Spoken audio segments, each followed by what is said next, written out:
Magandang araw sa inyong lahat. Narito ang pinakabagong weather update at lindol ngayong araw ng October 13, 2025. Patuloy nating binabantayan ang isang low-pressure area sa Timog Silangan na unti-unting lumalakas habang ito ay kumikilos palapit sa ating teritoryo. Bukod dito, isang malakas na lindol ang tumama ngayong umaga sa Bogo City, Cebu, kaya mahalagang manatiling alerto at handa. Kung gusto mo naman lagi kang informed sa lagay ng panahon, huwag kalimutang mag-subscribe dito sa channel. Para naman sa mga rehiyon ng Bicol, Eastern Visayas, Isabela, Aurora, Rizal at Quezon, asahan ang maulap na kalangitan na may mga pag-ulan at thunderstorms. Mataas ang posibilidad ng flash floods at landslides, kaya't paalala sa lahat ng residente sa mababang lugar at bulubunduking bahagi na maging alerto at handa. Sa Metro Manila at nalalabing bahagi ng Luzon at Visayas, magiging bahagyang maulap hanggang maulap ang kalangitan na may localized thunderstorms. Karaniwang tuwing hapon o gabi mararanasan ang mga biglaang buhos ng ulan, kaya mahalaga pa rin ang pag-iingat lalo na sa mga lugar na madaling bahain. Sa Mindanao naman, asahan pa rin ang mga localized thunderstorms na maaaring magdulot ng biglaang pag-ulan, malalakas na hangin at posibleng pagbaha. Kahit walang aktibong bagyo sa loob ng bansa sa ngayon, hindi dapat ipagsawalang bahala ang ganitong kondisyon. Ayon sa pinakahuling datos mula sa mga international weather agencies,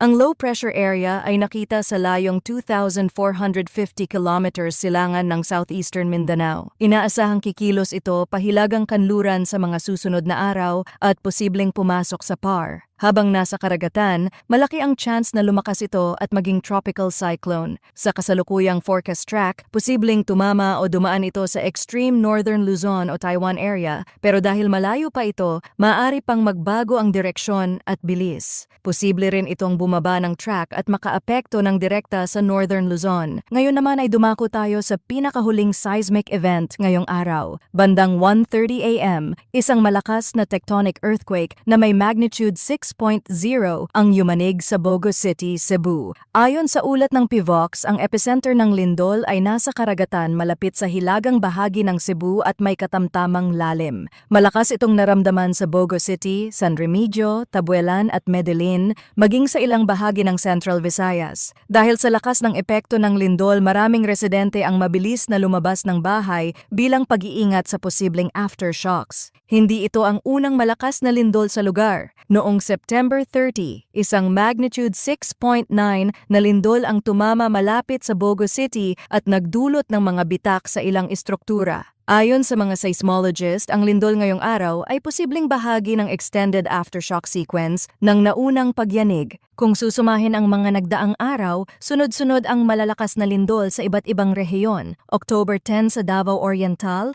October 12 sa Zambales at Surigao del Sur, at ngayon October 13 sa Cebu. Ang mga lindol na ito ay patunay ng aktibong fault lines at subduction zones sa bansa dahil bahagi tayo ng Pacific Ring of Fire. Habang patuloy nating binabantayan ang papalapit na sama ng panahon mula silangan at ang sunod-sunod na aktibidad ng lindol, pinakamabisang proteksyon ang kahandaan at pagiging alerto ng bawat pamilya at komunidad.